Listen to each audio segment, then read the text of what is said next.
여러분, 말 한마디가 사람을 살리기도 하고 죽이기도 한다. 이게 단순한 비유가 아니라 우리 몸과 인생에 실제로 영향을 준다면 믿으시겠어요?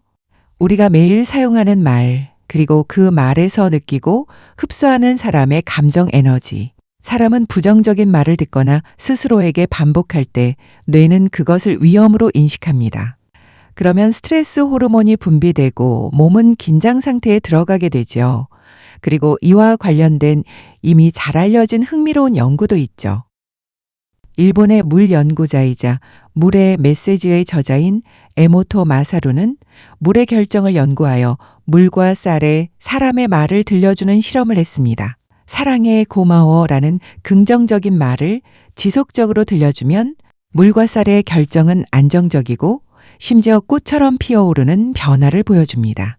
정말 너 싫어 미워라는 부정적인 말에는 결정들이 점점 탁한 형태를 보였다고 말했죠.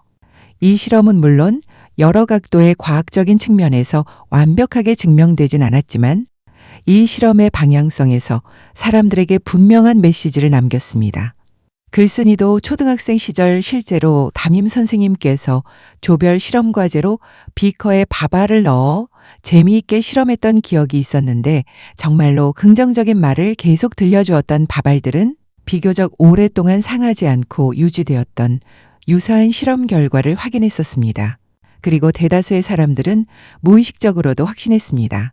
비물질 에너지인 사람의 말에도 분명 강한 힘이 있다는 것을요.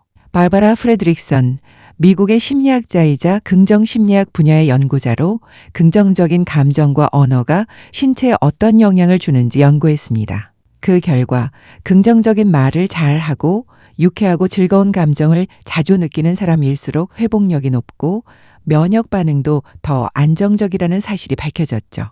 즉, 우리가 사용하는 말이 단순한 기분을 넘어서 몸의 상태까지 바꾸고 있다는 것입니다. 사실 너무 익숙한 삶의 수단이기에 또 반대로는 가장 중요한 에너지 연결 통로일 수 있겠구나 생각되지 않으신가요? 이렇게 중요한 우리의 말, 곧 바른 대화 자세에 대해서도 알아볼게요. 먼저 바르게 듣는 원리부터 알아보면 좋겠죠? 자연스럽게 이루어지는 우리 대화의 법칙도 초면에 선을 두며 예를 지키며 할 수 있는 이야기 30%, 친분 관계를 유지하며 믿음이 가고 깊이 있게 할 수 있는 이야기 70% 안팎. 그런데 가끔 상대의 말 앞부분 30%만 듣고도 바로 내 얘기만 하고 싶어 하는 사람들을 본 적 있으실 거예요. 초면에 혹은 친하지만 아직은 어색해서 선을 두고 조심스러워하는 와중에 미주알 고주알, 누군가의 수다를 넋놓고 듣고 싶어 하는 사람은 아무도 없을 텐데 말이죠. 그런 대화 습관을 반복적으로 하는 사람들을 눈여겨보면 분명 언젠가는 말 실수를 하게 되어 있고 깊이 있는 관계엔 취약할 수밖에 없습니다. 여기서 중요한 핵심은 상대를 위한 듣기입니다. 이건 그냥 매너가 아닌 사람과 사람 사이에 흐르는 에너지를 흡수하는 과정 중에 기초라고 할 수 있습니다. 우리는 살아가면서 충분히 얻어야 할 삶의 에너지가 있습니다. 바로 물질 에너지와 비물질 에너지라는 것인데요. 사람이 물질적으로 얻는 에너지도 매우 필수적이고 만족감과 실질적인 풍요를 가져다 주지만 사실 사람들은 오랜 시간 물질적인 풍요로움이 우리 삶의 전부가 아니라는 것을 깨닫고 그 공허함의 이유를 찾아 헤매며 정신적인 학문과 종교를 연구해 왔습니다.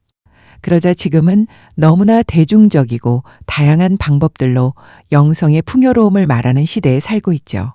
우리 사람의 영혼에 채워지는 에너지를 비물질 에너지라고 하는데 대자연의 법칙에서도 사람에게 가장 고질량으로 영혼을 성장시키는 방법은 단 하나, 말 에너지라고 합니다. 사람은 사람 간의 말 에너지가 가장 큰 에너지를 공급하게 되어 있으며 우리 영혼의 순도 높은 질량으로 흡수됩니다.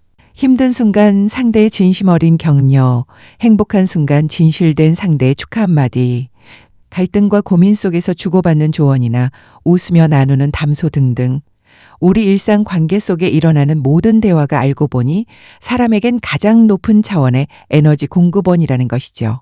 그래서 이 상대를 위한 듣기는 사람에게 가장 차원 높은 비물질 에너지를 바르게 흡수하는 방법이자 상대에게 나 또한 바른 에너지를 공급할 수 있는 기초 단계라는 것입니다. 이해되었다면 실질적인 노력도 해보면 좋겠죠? 첫째, 언제나 상대가 나에게 편안함을 느낄 수 있도록 대화를 충분히 듣는 포지션으로 나를 다듬어 보세요. 좋은 인상만을 남기기 위한 에티켓과는 다른 얘기입니다. 앞서 말한 관계 초반 3대 7의 법칙 안에서 30%에 해당하기도 하며 이후 관계가 편해지더라도 이 습관이 남는다면 바른 에너지 교환의 단단한 파이프 역할을 해줍니다. 사람들은 자신의 이야기를 편안하게 전달했을 때 안정감을 느끼고 그 다음엔 깊이가 다른 에너지를 털어놓고 싶어 합니다. 그 지점에선 이미 상대들은 당신에 대한 신뢰감, 진심 등이 무게로 측정되어 정말 서로에게 영양가 있는 에너지를 주고받고자 하는 내면의 준비가 되어 있는 것이죠. 이렇게 내가 먼저 잘 들음으로써 첫 단추를 바르게 끼우게 된 것만으로도 적어도 남들 사이에 휩쓸려서 혹은 부담되거나 억지스럽게 이어가는 관계는 애초에 방지할 수 있습니다. 둘째, 상대가 그 어떤 사람이더라도 내 앞에 있는 상황이라면 어떤 의구심이나 선입견 없이 깨끗이 상대의 이야기를 받아들이는 훈련을 해보세요. 대자연의 법칙 중 하나는 내 앞에 그 어떤 상대가 다가오더라도 상대방은 마치 나의 거울과 같고 나와 같은 에너지와 주파수를 내포하고 있다고 합니다. 심지어 성격, 말투, 외모조차 너무 다른 상대일지라도 대자연은 반드시 나 스스로를 들여다볼 수 있는 상대로 인연을 주게 되어 있다고 하죠. 그렇다고 해서 상대를 보고 나 자신을 심각하게 평가할 필요는 없습니다. 이 원리를 아는 것이 핵심이고 이 원리가 잘 인지되어야지만 곧 어떤 상황에서나 그 누구를 만나더라도 상대와 섣부른 오해로 시작하는 관계는 만들어지지 않을 것입니다. 잠깐 이미 그 사람에 대한 얘기를 들었는데 어떻게 선입견이 없을 수가 있나요? 우리는 분명 정보를 통해 사람을 먼저 판단하기 쉽지만 그 사람에 대한 정보를 내가 미리 알게 된 이유가 반드시 그 사람을 주관적으로 분별하고 평가하기 위한 것만은 아닐 겁니다. 나로선 이미 알고 있는 정보로 상대와의 만남을 결정할 수도 있습니다. 그렇지만 상대에 대한 깊이를 모르는 이상 주위 정보만 듣고 써버리는 색안경은 바르지 않다는 것이죠. 그 상대가 이미 당신과 대화를 할 자리에 마주할 조건이 돼버렸을 때 오늘 그 상대는 분명 나의 공부 주제인 것입니다. 지금 이 순간은 상대를 새롭게 받아들이는 훈련이고 과정이라는 것만 받아들이시면 됩니다. 내 눈앞에 상대를 있는 그대로 편안하게 흡수한다면 상대의 진짜 모습은 반드시 내가 인지할 만큼 드러나게 되어 있으며 내가 앞선 선입견으로 상대를 분별해 지나쳐 버릴 수 있었던 전혀 결이 다른 상대의 내면도 바라볼 수 있는 깊이 있는 내공이 생깁니다. 그리고 셋째, 이 과정에서 내가 상대방을 대하는 자세를 수동적으로 받아들여 상대가 관계를 회피하거나 떠나더라도 이 상대를 위한 듣기 태도를 노력함에 있어 자신감을 가질 것. 어떤 상대는 내가 상대방을 위하고 있다는 깊이를 모르기에 가끔은 외면할 수도 있지만 당신이 상대를 진솔하고 깊이 있게 생각하는 자세인 만큼 언젠가는 그 자세의 진중함을 알아봐줄 인연은 반드시 다가오게 되어 있는 것도 대자연의 법칙입니다. 우리는 이렇게 내게 딱 맞는 인연을 만나 서로에게 맞는 에너지를 키워가면서 더 넓은 시야로 세상을 바라보고 진정한 상생을 하며 살아가기 위해 이 대자연의 법칙을 기억하는 것입니다.